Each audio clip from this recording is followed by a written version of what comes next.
Hello everyone! In this video I'll demonstrate how to create a Facebook account easily. Be sure to watch the entire video to avoid any mistakes. Don't forget to like this video and subscribe to my channel.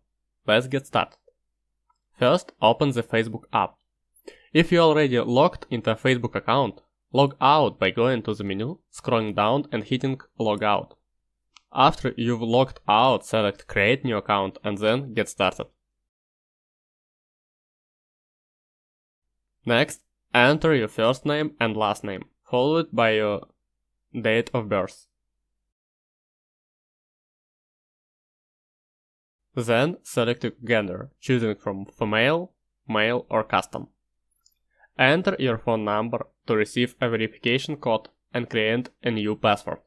I recommend selecting Save when prompted to save your login information for future use.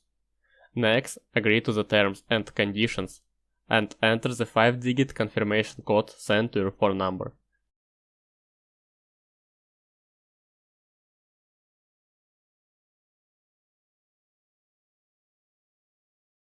Your Facebook account has now been created.